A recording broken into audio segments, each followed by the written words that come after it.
অধিকার আমাদের হিস্সা আদায় করার জন্য প্রয়োজনে আমরা আবার রাস্তায় নামবো। সেই শীষমুক্ত বাংলাদেশ আমরা করেছি, ইনশাআল্লাহ সেই শীর্ষের যেন পুনর্বাসন না হয় সেটার জন্য আমরা সর্বদা সচেষ্ট থাকবো। আজকে আমাদের এই মানববন্ধন কর্মসূচিতে আমাদের অঙ্গ সংগঠনের নেতৃবৃন্দরা উপস্থিত হয়েছেন। আমি প্রত্যেককে ধন্যবাদ জানাই, কৃতজ্ঞতা জানাই।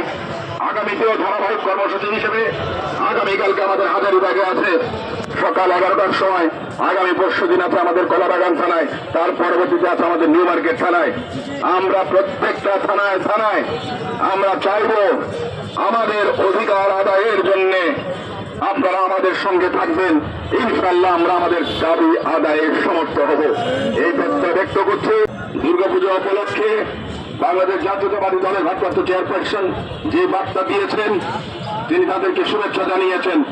ঠিক তেমনি ভাবে তিনি দলের নেতা কর্মীদেরকে নির্দেশ দিয়েছেন পুজো উপলক্ষে যেন কেউ কোনো প্রকার বিশৃঙ্খল পরিবেশ তৈরি করতে না পারে, কিংবা কোনো ষড়যন্ত্রকারীরা কোনো সুযোগ যেন না নিতে পারে, সেই জন্য সজাগ থাকতে হবে।